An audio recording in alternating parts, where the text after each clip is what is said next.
respected is more important than having great riches. It is natural for people because it is designed by God for us to expect some kind of respect. So huwag kang magtaka kung nararamdaman mo na kailangan naman yata dito ng respect. I need to be respected. Hindi pala abnormal yon. God has given us this dignity because we are created in His image. Amen? But how do we earn respect? How do we get respect? We cannot demand respect. We cannot tell, if you're the boss, you cannot tell your people, oh, you have to respect me because of my rank. Of course, they will do it, but politely lang. Pero pag talikod mo, iba na ang usapan. So we have to earn the respect of others. Sabi nga sa Proverbs, you'll earn the trust and respect of others if you work for good. These are wise words coming from King Solomon. I believe it is a result of his experience and upon his close observation of people belonging to his kingdom. That's why he was able to write this down, and it is available for us. This morning, we will continue with the story of Nehemiah, how Nehemiah was able to finish the project that God has given him. And one learning that Nehemiah got to have is to how to earn the respect of others. And most of the time, we can practically experience respect in the midst of conflict. How we handle conflict will redound to us becoming respectable. Doon tayo makikita. Kasi when everything is easy, people can just respect each other. But when there is conflict, doon ngayon papasok, makikita ngayon ng ibang tao kung gaano tayo, kung kayang pagkatiwalaan pa rin, and as a result, bigyan ng respeto. Na hindi natin kailangan iutos or ihiling, kundi ibibigay na lang nila sa atin freely. Amen ba? So lahat dito, nakikita ko naman nandito ngayon, pati yung nasa online, mga professionals na mga tao, meaning you are dealing with people and we have to receive this so that we can continue to live lives that are efficient. Because if people within your circle would respect you and trust you, then your work will become easier. Tama, di ba? If there is this high trust level, there is much respect, especially if you're the team leader, or kahit hindi ka team leader, kahit na team member ka lang, you are subordinate sa isang work, but you have much, you are respectable, you can be trusted, and even your boss would trust you, and work becomes much more better. Yung environment mas maganda. So this is applicable every day. As I was saying earlier, mga estudyante, mga nag-work, even in the family, within the family, yung mga magkakasama sa boarding house, magkaka-roommates. Importante ito. So, ang pag-usapan natin ngayon, how was Nehemiah able to victoriously overcome conflict during his time? Kasi dito sa Nehemiah, I would like to invite you sa Nehemiah chapter 5, verse 1. So, ang pag-usapan natin ngayon, earning, nandiyan yung title naman sa handout nyo rin, earning the respect of others. But punta tayo ngayon sa panahon, in chapter 5 of Nehemiah, about this time, some of the people, both men and their wives, so can you take note of this? Pamilya na to. Both men and their wives began to complain loudly against their Jewish brothers. Meaning, sila-sila. If you noticed, yung other messages natin for the past 2 Sundays, it's about the people of God dealing with people outside their circle. Now this time, the conflict is within them. Sila-sila, nagkakaroon na ng conflict. So they began to complain. Men and their respective wives. Nehemiah chapter 5, hanggang sa pag-usapan natin mamaya. So there, we will discover first now, what are the causes of conflict? So quickly, we will go over the causes of conflict. This is found in Nehemiah chapter 5, verses 1 to 5. First cause of conflict is when any basic need is not met. So as we have read in verse 1, and then in verse 2, sabi nila, at patuloy sa kanilang pagko-complain, some said, we all have large families and we need more grain to eat to stay alive. I believe na-notice na ninyo to, no? If basic needs are not met, even in the office, at home, conflict is bound to arise. Amen? Kahit sa mga estudyante, sa mga group ninyo, pag mayroong kinakapos, bakit hindi na meet ito? Then conflict will arise and some would start complaining. Unfortunately, pwedeng lahat nagko-complain na. So one cause is when any basic need is not met.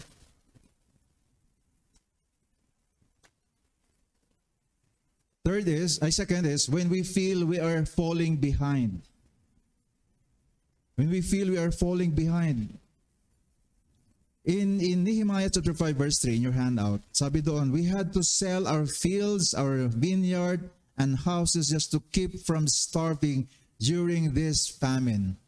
Especially ang mga nanay, pag ito, nakakatuwa pag nagipag-usap ka sa families, every time that you get to engage sa conversations with the ladies, with the wives especially, they are so much concerned with the logistics, yung pangangailangan ng family. Although sometimes ang inaamin ng iba, overthinking na daw sila, pero ang pinaka ugat is that the family would want them to be secure. Kaya maintindihan natin yung mga mothers mo minsan na sometimes kahit na nag-overthink na sila, balikan lang natin. Pinaka-basic na reason nun is that when they feel that the needs of the family is not met and then they are falling behind. Kasi katulad nung nangyari sa Nehemiah, kailangan nilang magbenta ng kanilang ari-arian kasi gugutumin na sila. So ibig sabihin yan, talagang below na sila sa kanilang pangangailangan. Kaya kailangan nilang magbenta ng di naman dapat kailangan magbenta. It happens to us, di ba? Sometimes, kahit na kailangan natin, we have to just dispose of that, sell it, and that causes us to be affected na ang conflict ang mangyayari niyan within the circle of community you are in. And the third cause of conflict is when leaders are insensitive to our pain. Sabi nung mga taga Jerusalem na involved sa rebuilding ng wall, others said, we've had to borrow money to pay the king's taxes. Kasi, pwede kasi ito naisip natin, kung minsan, naghihirap na nga kami, tapos ganito pa, kailangan pa namin magbayad ng kung ano-ano.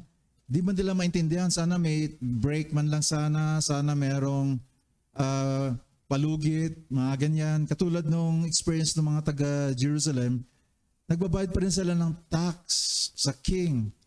Samantalang hirap na sila. Here in our country, of course, it's going around and you can see it coming from keyboard warriors in the social media. Diba? Of course, walang spare dito kahit sinong government official. Totoo, hindi.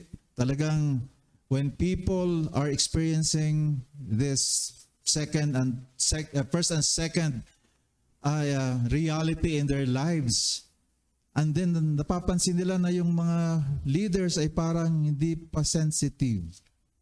Parang nahirapan na nga sila tapos kung ano pahirapan pa or hindi man lang pinapansin.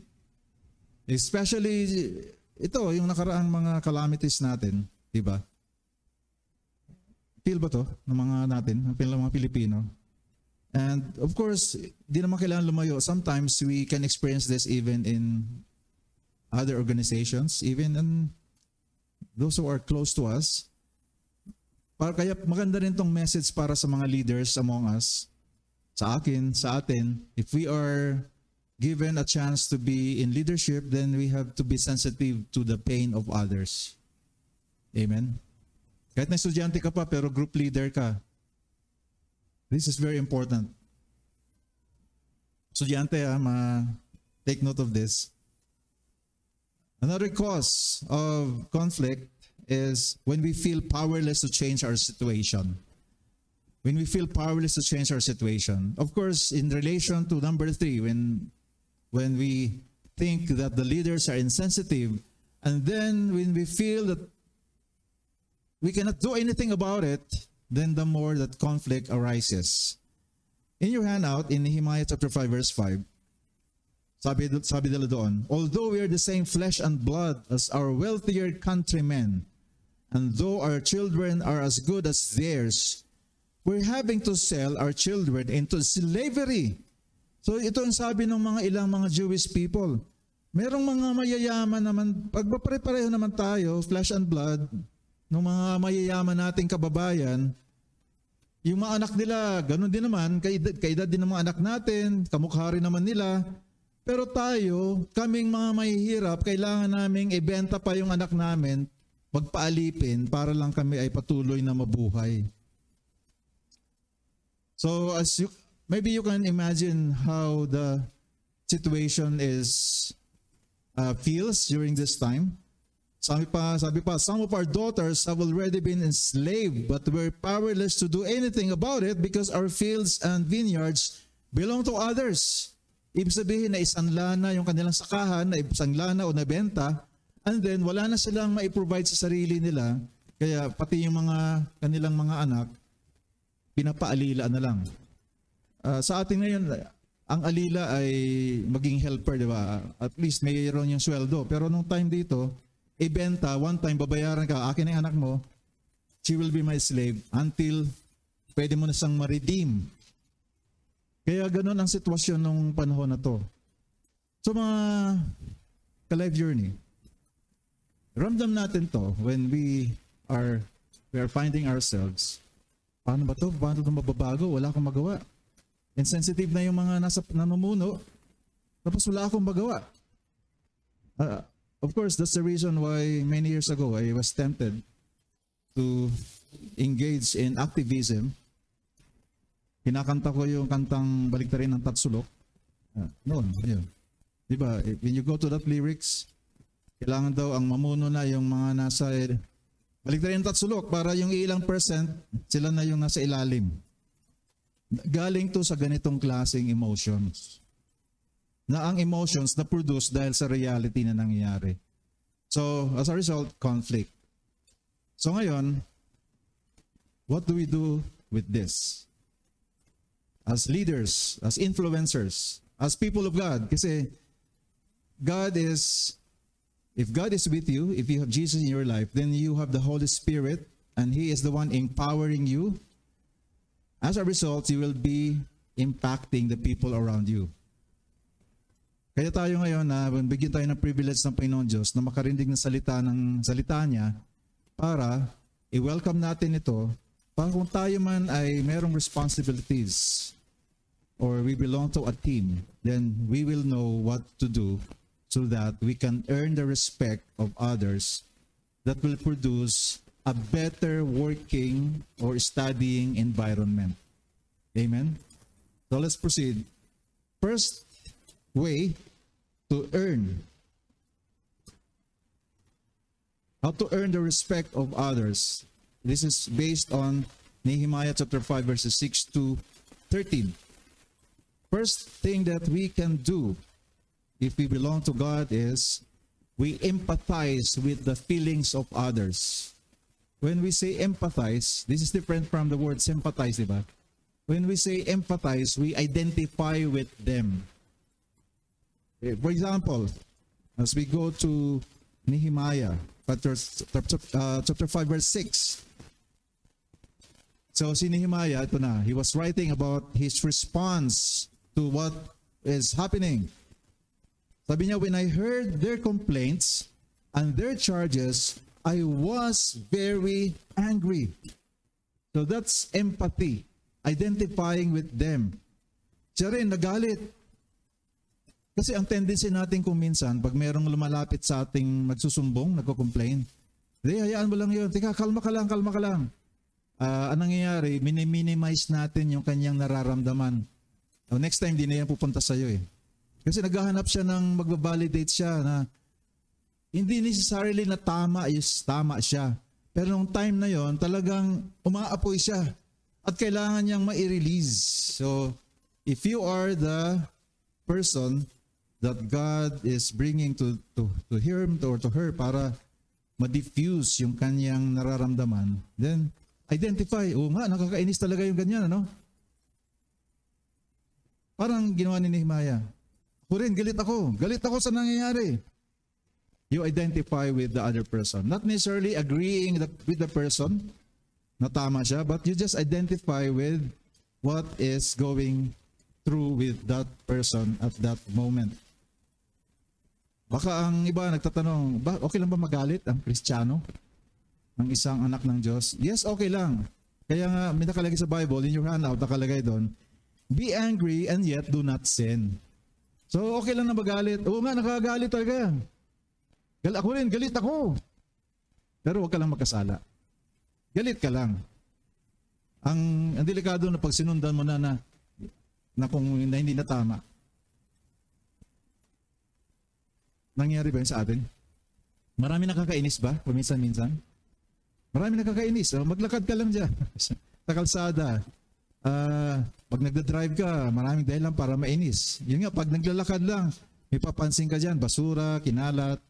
Kahapon na nakita ko, hindi pa naman araw. Dito sa atin, Tuesday ng gabi ang paglabas ng basura dyan sa may poste.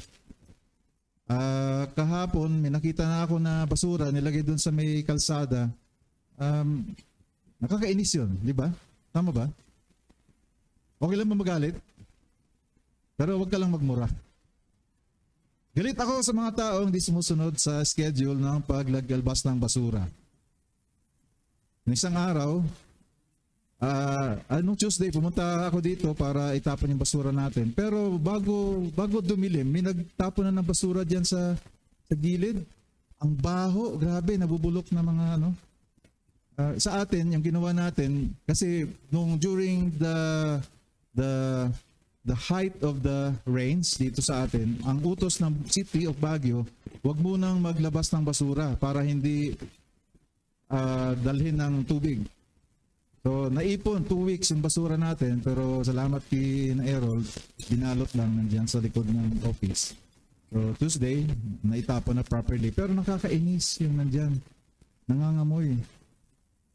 Anyway, basura lang yun, no? Pero maraming dahilan para magalit. It's okay to sin.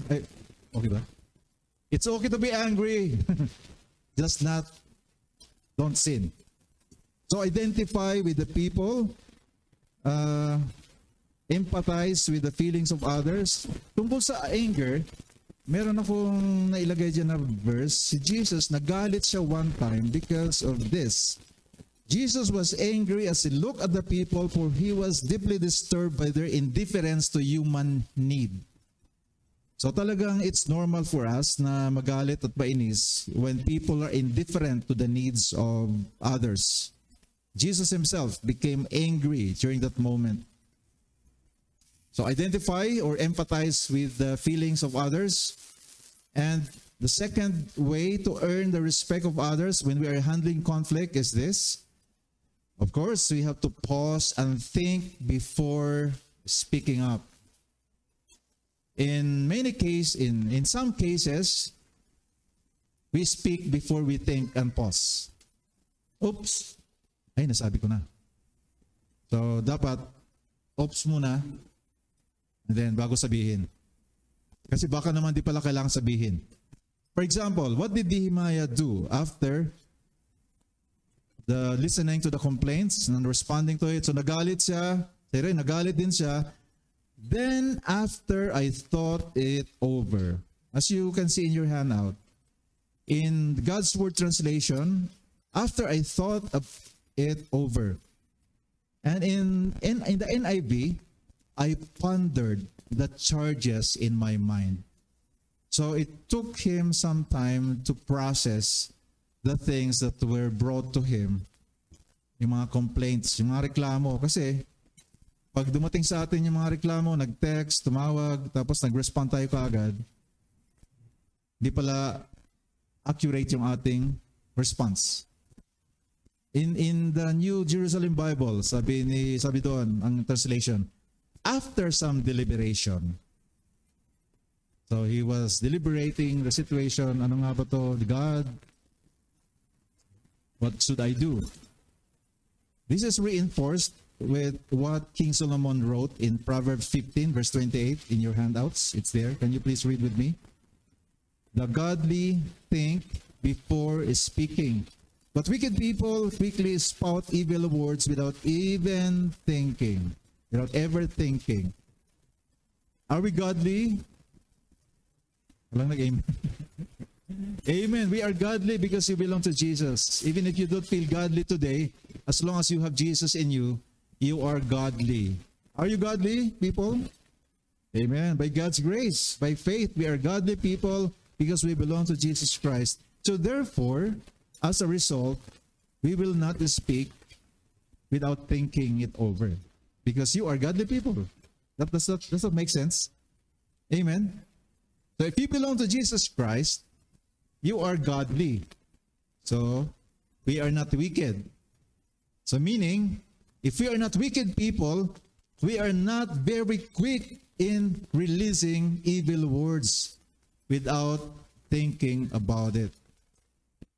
Amen? Amen. Yes. In the New Testament, the book of James is regarded as the book of wisdom in the New Testament. Si James, he wrote something like this. Sabi niya, remember this, you must always be quick to listen, but slow to speak and slow to become angry, because human anger cannot accomplish the righteousness of God. So pause and think before speaking up. Applicable ba to sa office? Applicable? Sa school? Yes, yes. Okay ba? Applicable. Yes, amen. So, we can pray and we can believe that there will be some transformation in the offices as a boss or as a subordinate. Even in the house. Amen. Yes, Lord. Thank you, Lord. Even in the home, there's going to be transformation by the word of God. Amen. Even inside the car. Amen. Hallelujah. Yes, Lord. Thank you, Lord. May nangyayari na. And number third way to earn the respect or to resolve conflict. Third way to earn respect is try to resolve conflicts privately first. Nehemiah chapter 5 verse 7 in your handout, it's there also. After thinking about the problem, let's read together para naman samahan niyo ako. I confronted the leaders and officials, challenging their actions. I said, you are oppressing your own countrymen with interest. Then I called a public assembly to deal with the problem. Have you observed the progression?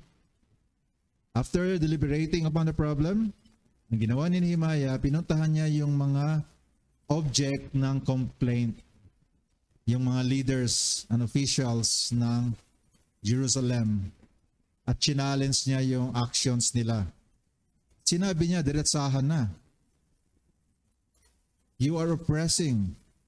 Ino-oppress ninyo ang kababayan natin dahil sa mga interest, mga patong ninyo na hindi naman necessary. So after na kinonfront niya yung mga leaders privately, saka na siya nagkaroon ng public meeting. So nakita niyo, no? Kasi dito sa atin kung minsan, sa political situation natin, kung minsan, ang nangyayari, bago makipag-private meeting, naalaman na muna ng lahat. Naalaman na ng buong bayan. So, na-prejudge na yung sitwasyon. Kaya nga, in our prayer, let's continue to pray those who are in the government that your tribe will thrive in the government so that these godly principles can be a reality. Kahit one step at a time. even those who are working in corporate in private corporations, meron dito tayo. Same thing. You can actually apply this. One thing that I have learned from other leaders is when you are handling a team, makakatulong that you have a chance to talk to them individually first, and then meet them, and then go ahead and make it known to the others. Even Jesus, si Jesus, sabi niya sa Matthew 18 verse 15 to 17. Can we read together in your handout? If your brother sins against you, go to him privately to point out his fault. If he doesn't listen to you, then go back with 1 or 2 witnesses. If he still refuses to listen, go public with the whole church. So that's why in the community of faith, ito yung step by step din na paraan ng conflict resolution. Talk to the person involved privately. Praise God kung magkaroon ng settlement. If not, then next is go back again to that person, this time with credible witnesses with you. Again, hopefully, ma-resolve. But if not, then that's the time that the whole community of faith, the church, is involved in making a decision or trying to resolve the conflict. So, ganun dapat. Amen ba? Ganun dapat sa community of faith. Hindi dito pinagbabawal yung pumunta sa lawyer or pumunta sa court. Ang pinag-usapan dito is before going to court, make sure that you do it biblically in this process. So ito yung biblical process when settling conflict in the church community. Amen. And that brings us to the fourth way to earn the respect of others by appealing to their best. Appeal to the best in people. Appeal to the best in people.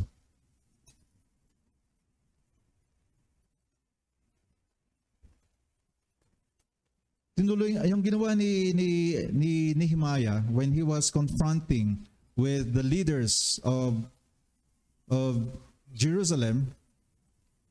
Ang ginawa niya is he reminded them of their opportunities to lead. He reminded them of their privilege, of their chance to be of a good influence to the people below them. God has given us certain gifts, di ba? God has given us respective talents, and sometimes we need to be reminded of that purpose, why we possess this kind of abilities. And as a leader, if you're the team leader, or if you're given the chance to be of influence, then you engage the other people and remind them of who they are. Especially if they belong to Christ, remind them of who they are in Christ. Even if they do not belong to God yet, you can go back and remind and bring that person to remembrance that there is a reason why he belongs to that company, to that organization, why he belongs to your group in the school, in the campus. Appeal to the best of his ability, to her ability. Appeal to what is yung ino-hold niyang core value na maganda. I-highlight yun. Yun ang ginawa dito ni Nehemiah. Mahaba-haba yung I'd like to challenge you to read the passage dito in Nehemiah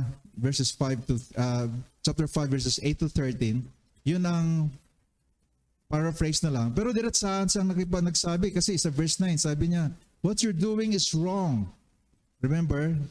Kasi sinabihan niya in private. And then, doon na ngayon yung appealing the best. We must honor God by the way we live so that Gentiles can find fault with us.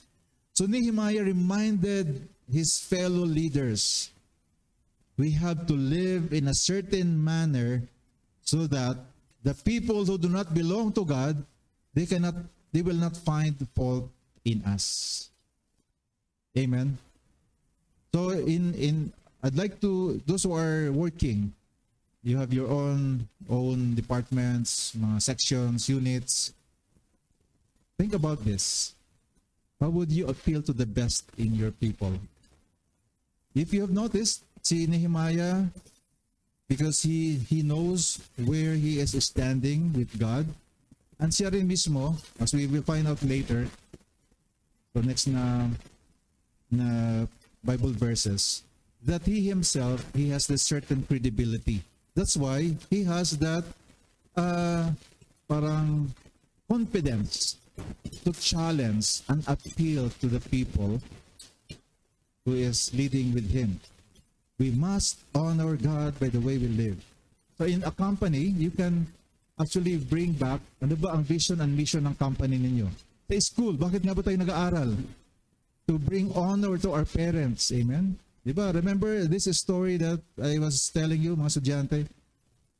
Gusto niyang ma-involve sa ministry, pero may conflict sa kanyang schedule sa school. Sabi niya, anong gagawin ko, Pastor? Gusto ko ma-involve sa worship team, pero hirap ako sa schedule. So tinanong ko siya, ba't ka nandito? Para mag-aral. Sino nagpapaaral sa'yo? Ang parents ko. Matutuwa ba ang parents mo kung bagsak ang mga grades mo? Dahil nagmi-ministry ka? Hindi. O sige, unahin mo na pag-aaral mo, let's pray about the ministry. Then later on, sinunod niya yung ginawa yung suggestion ko, naging member pa rin siya ng worship team, pero hindi niya pabayaan yung kanyang pag-aaral. So I appealed to him, I appealed to the best in him. Bakit nga ba nandito tayo? Sabi nga sa Proverbs 11:27, if your goals are good, you'll be respected. So yun, yung istorya ko kanina. Anong goal? Ito, maging isang ulirang estudyante, bringing honor to my parents and honor to God. Yan ang goal. If you do that, then you will be respected, and as a result, nakahingi siya ng favor from the school and from his parents. Yes, go ahead, join the ministry. All right. Next is, how to earn the respect of others is we do everything with humility and generosity. This is the most godly thing to do when dealing with people, organizations, groups, organizations. Dito na ngayon papasok yung how Nehemiah reminded them of his credibility. So ito na. Diba? He talked to the people of leadership in private, and then he appealed to the best that they have, and then ito na ngayon, with humility and generosity, sabi niya, for the 12 years I was governor, neither I nor my team ate the food entitled to the governor. Kung tutuusin, pwede siyang mag-demand ng entitlement. Kasama to sa aking job description. Dapat papakainin niyo ako. Ako pa naman yung pinaka-governor. Sabi niya, the previous governors before me had placed heavy burdens of taxation on the people to pay for this. Even their assistants took advantage of people, but I never did that. Well, naalala natin yung mga junket na mga junket ng ilang mga tao. Pero si Nehemiah sabi niya, out of reverence for God, I did not act like they did. Instead, I devoted myself to working on the wall, and so did all my men. So yung decision ni Nehemiah na maging matapat sa kanyang paglilingkod, yun din ang kanyang pinagawa sa kanyang mga tao. None of us acquired any land. So ibig sabihin, yung mga naunang namuno, nagsamantala sila. Habang sila ay nasa leadership, sige, kuha ng lupa. And also, I paid the cost of 150 people who daily ate at my table along with my foreign guests. So hindi niya chinarge. Hindi niya chinarge sa opisina. Siya nang mismo nagbayad mula sa sweldo niya. Kahit yung mga bisita niyang foreigner. Sana ganun dito sa Pilipinas. Anong nangyari dito? Lahat na lang sinama, pati yung take out sa bahay. Yung sa mga opisina. Huwag kayong magalit. Nangyayari naman talaga yan. Junket. Yun, nagbiyahe. Lakbay aral. Lahat na, pati anak sinama. At nilagay sa Galit ako dyan pero ayoko magkasala.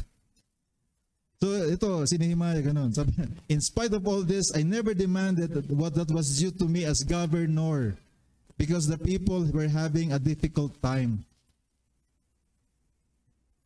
Of course, the situation is very different, crucial, critical. Naghihirap na yung mga kababayan, tapos i-charge mo pa sa opisina lahat, di ba?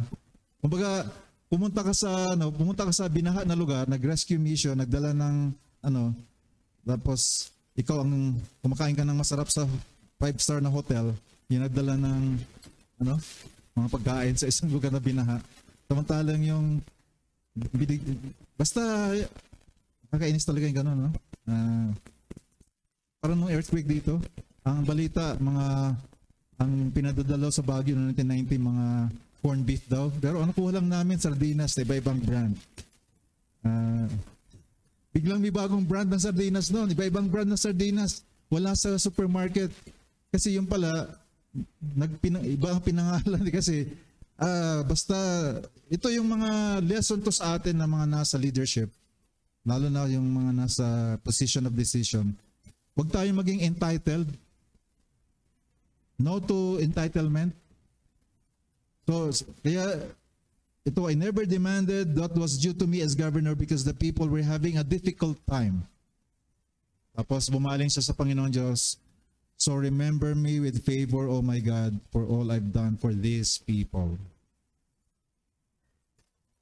So as we can see, this message today is very real, ano? So ang panalangin ko ngayon is, we never know, itong mga young people natin, kung ano maging calling nila. Some of them might become political leaders, and ang prayer natin ay maging Nehemiah kayo, Nehemiah type of people. Because if you're humble, in your handout, if you're humble, you will be respected. Some government officials, some people, they are respected out of politeness na lang, not because they have earned the respect. At kasama na rin doon ang pagiging generous. In Psalm 112 verse 9, whoever gives generously to the needy and shows kindness will be powerful and respected. Hindi yung nagbibigay ng tulo tapos nakaganon. And good people will be remembered as a blessing. Amen? And in Proverbs chapter 14 verse 22, you will earn the trust and respect of others if you work for good. So let me conclude our time together. These things that I have written and presented to you, thanks to God for Pastor Rick Warren for this wisdom about this. You can do this. You can try this without God, but He will fail. I tell you. Pwede niyo subukan to, yung how to earn the respect of others. Numbers 1 to 5. You might try this. You might try this, but you will not succeed. Because these things that has been shared to you, this came out of the experience of Nehemiah having a close walk with God. So Nehemiah became successful in this application of earning the trust of the people around him, above him, and below him, because he is with God. Amen? Otherwise, principles lang to. You can do this by your own strength, but this will not last long. You might end up making the situation even worse than before. So today, can you please stand up? That reminds us and requires us that earning the respect of others cannot be done outside of our relationship with God through Jesus Christ. Because He came all the way for us. And even in the Old Testament, God has allowed people who have decided to trust Him to experience God's best in the midst of circumstances that are difficult. And today we are blessed because God, through Jesus Christ, became available to everyone who believes in Him. Amen? So ang tanong ko ngayon, Para sa iba, have you decided to trust Jesus? Para naman sa iba, are you continuing with your decision to trust Him all out, all the way, regardless of what you do? You might be a student, you might be working in a company, you might be in a lower level structure. And some of you might be in the middle, and some of you are medyo nasa taas na ngayon ng leadership. All these things that we have talked about, this is for the benefit of everyone, you, your family, and the people around you. And most of all, because we belong to Jesus Christ, then we give glory to God.